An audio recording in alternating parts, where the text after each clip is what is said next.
Hello pen friends, it's JK Pens back with another video for you. This is one I've been wanting to make for a while.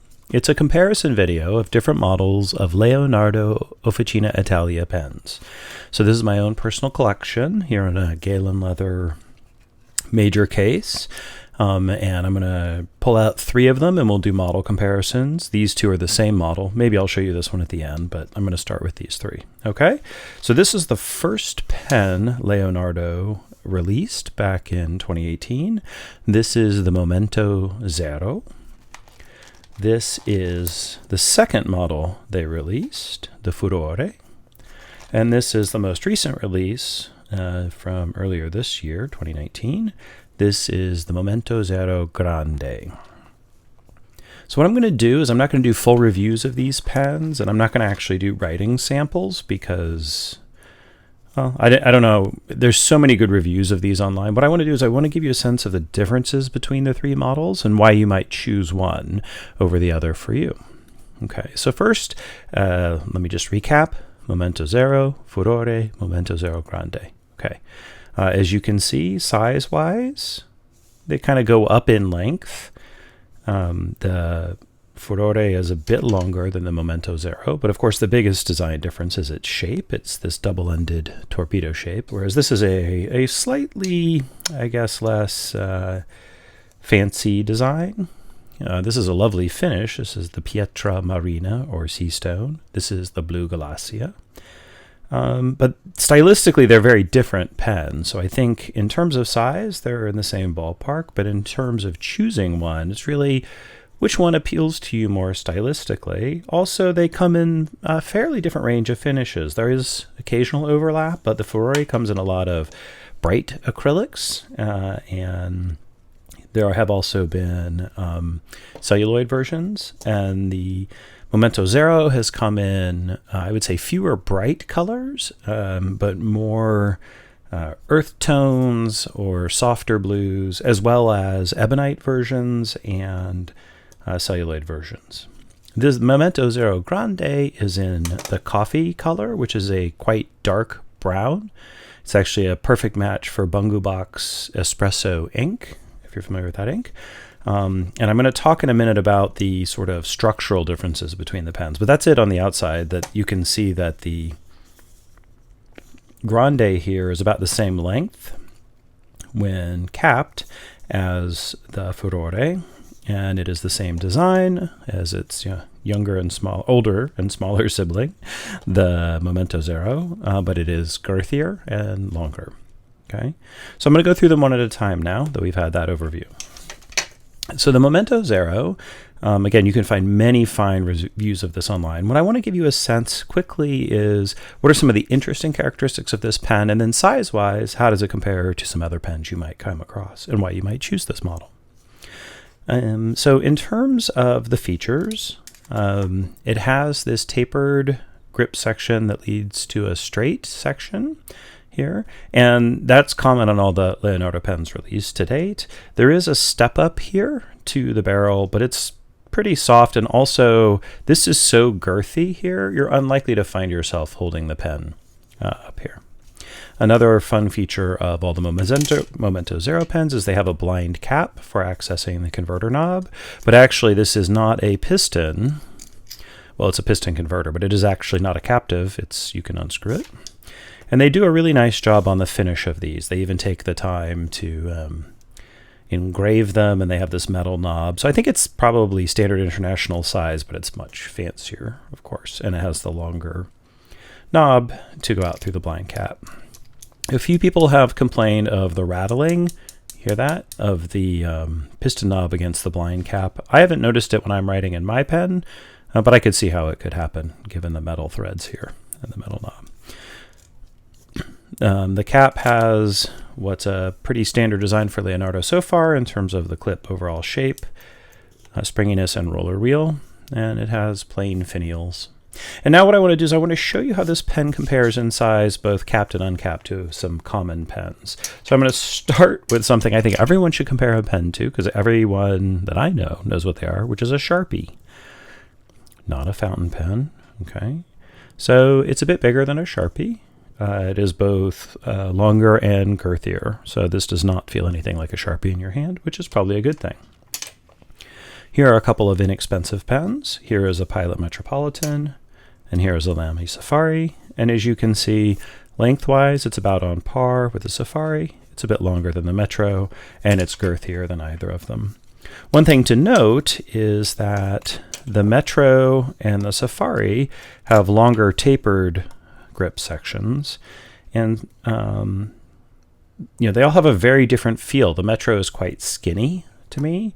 This is quite comfortable, and then of course the Safari has this triangle grip that kind of helps you hold the pen at a correct angle, but then limits your possibilities. One thing I will say in favor of both of these grip sections is you can comfortably hold the pen at a variety of distances from the nib, and same here, which lets you have a little more control as to where the pen touches the paper and so forth. With this one, you don't get much choice. There's only about one spot you can hold the Momento Zero. And I actually, because my fingers are fairly large, I actually find that it causes the pen not to rest on the nib, not to rest on the paper naturally. I actually have to rotate my hand forward a little bit. Whereas with the Safari, I can just hold it kind of farther back like that. And same with the Metro. So something to be aware of. It is a very comfortable grip section, but it doesn't give you a lot of choices. In terms of size comparisons, another not particularly expensive pen. This is a new Conklin Durograph from the Reborn Conklin brand, about the same size. Flat top, not conical top. Again, the section is actually about the same size on the two of them. And the Durograph also doesn't give you many choices as to where to comfortably hold it. It kind of pushes your hand into one spot. It's very opinionated in that regard. In terms of Japanese pens, both the Sailor 1911 Large and the Platinum 3776 Century are in the same ballpark lengthwise, but let's see what they look like uncapped. Well, I think you can see that the Momento Zero is quite a bit girthier, including on the grip section. Okay. All right, so moving on. Oh, one more thing. While I'm thinking about it, in terms of comparison to a higher end pen, or at least a more expensive pen, this is a Pelikan 800 series, and the Pelikan 800 series and the Momento Zero are almost the same size. They're very, very similar in size. And when uncapped, the 800 and the Leonardo are also about the same size. And the 800 has, I would say, slightly more range of places you can hold it, but it also doesn't have a particularly long section. And the nibs are comparable size. They're both number 6 size nibs. Okay. So that is our Momento Zero. So what about the Furore? So like I said, this Furore is in the blue Galaxia, or Galaxia blue, something like that, blue Galaxy. It's a very pretty resin. My lighting's not great here. Let me light it up for you a little bit so you get some of that, to pop out. So it has these deep swirls and bubbles that make it a really, really lovely pen. It is longer than the pens I just showed you, because it is longer, of course, than the Momento Zero. What's interesting is the bottom finial, or the bottom shape of the pen, is not dissimilar from the Sailor 1911. They both taper down, but the Sailor is more blunt on the cap, whereas the Furore actually echoes it. In fact, if you hold these side by side, they're not even symmetric. It's actually pointier on the cap than on the base. So that gives that pen that very streamlined look. A subtle difference from the Momento Zero is that the cap bands are a little wider, which I actually like. I think it makes it look a little more distinguished. The clips are the same. Note that some Momento Zeros actually have 3 cap bands, depending on the finish. It also has the blind cap.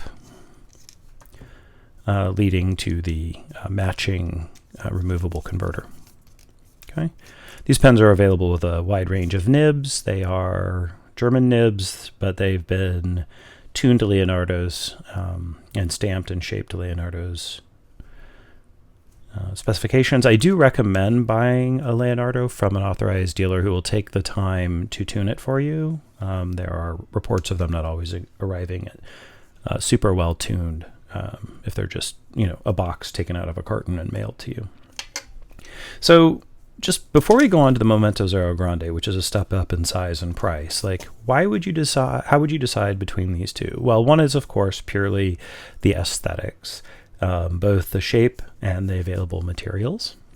In terms of practical differences, I'll be honest with you, there's not a lot. Once they're uncapped, they behave similarly in your hand. The sections are the same, and I'm going to show you something heretical. Okay, I shouldn't be doing this. Violating international peace treaties, probably, or at least warranties.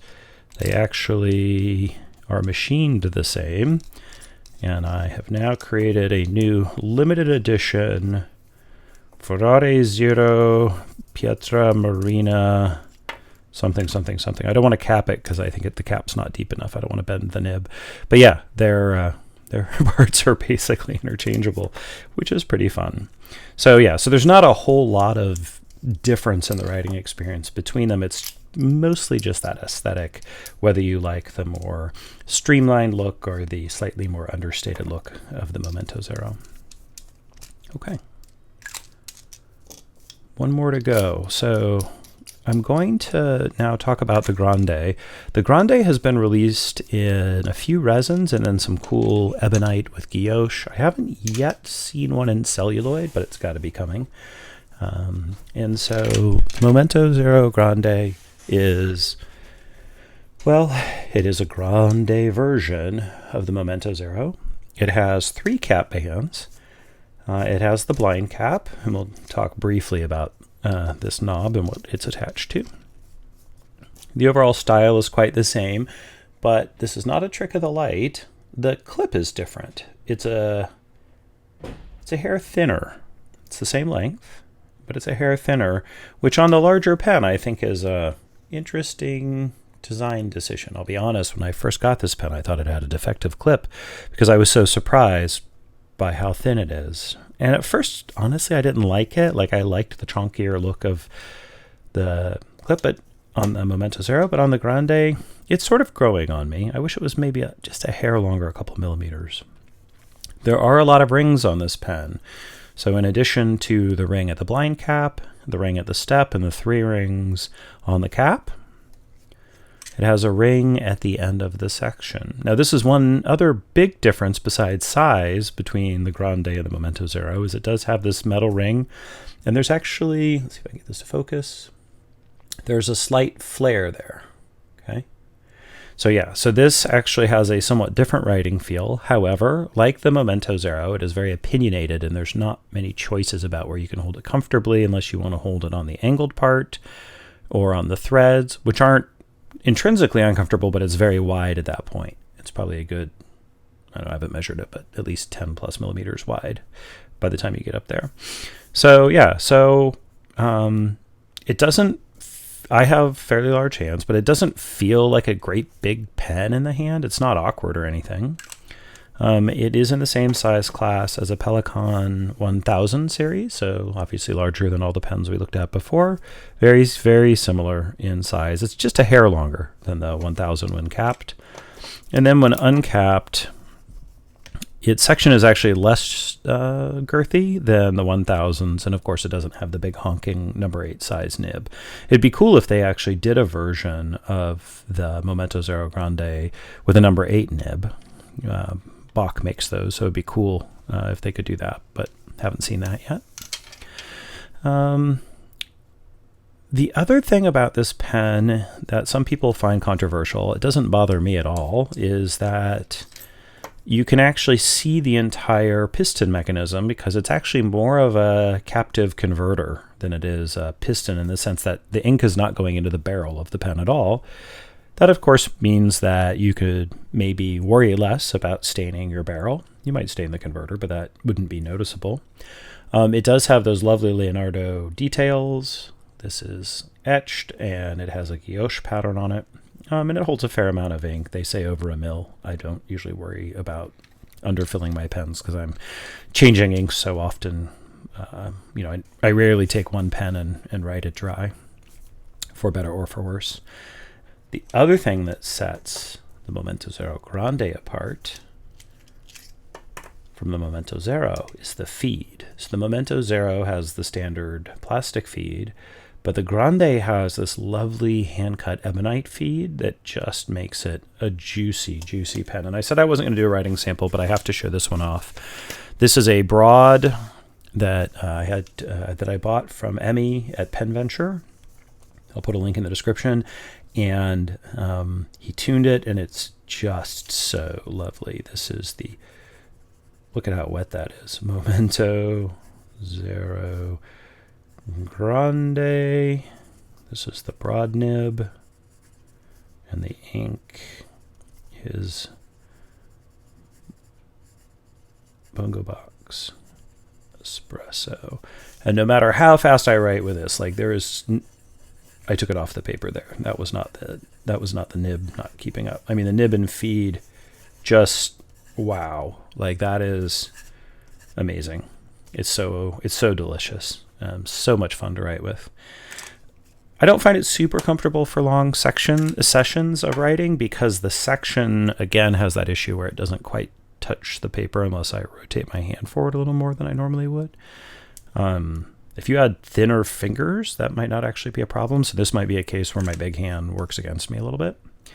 But anyways, it's a joy to write with nevertheless. Okay, so to recap, we have the Momento Zero in Pietra Marina, the Furore in Blue Galassia, and the Momento Zero Grande in Coffee. They're all lovely pens. I'm so glad I have them in my collection. They're great to write with. They come in so many interesting finishes. You could easily collect a bunch of these. I'm at a phase in my pen collecting where I try to only have one pen of each model with my favorite finish. There's a couple places where I've slipped up. The Momento Zero is one of them. On Fountain Pen Day, I got a screaming good deal on this beauty. This is the Pen Chalet exclusive Momento Zero. This one is the Blue Hawaii with gloss black and ruthenium. And it's ruthenium down to the nib and the converter. So the piston knob. So that, I mean, this thing is just, frankly, it's badass. It's beautiful too. And last I looked, Pen Chalet still had a few of these and they were on sale, which I don't understand how they're not sold out of these. It's a just absolutely gorgeous pen. The Blue Hawaii in a full pen is nice, but it's kind of much of a muchness, kind of like the Pietra Marina. Like it's a nice material, but I wouldn't have minded it if the cap and knob were black or some other coordinating color. I find this one is just right. It's just enough of the Blue Hawaii to really pop, and then the black cap and blind cap just give it a little bit more intrigue. They also come in a matte finish, and in this same layout, you can get an orange and an ebonite. A rosewood ebonite. So lots of fun things you can do. And of course, you could mix and match. You could make your own, right? So there's always that possibility. Okay, I hope you found this somewhat informative and helpful in terms of thinking about which pen to get. I'll put links to the pens from where I bought them, but of course you can find them many places online. The Galassia was actually a gift, but I'm pretty sure I know where my wife bought it, so I'll put that link in there. And again, thank you so much for watching. And have a great day or evening or morning or night, whatever it is, wherever you are. Bye-bye.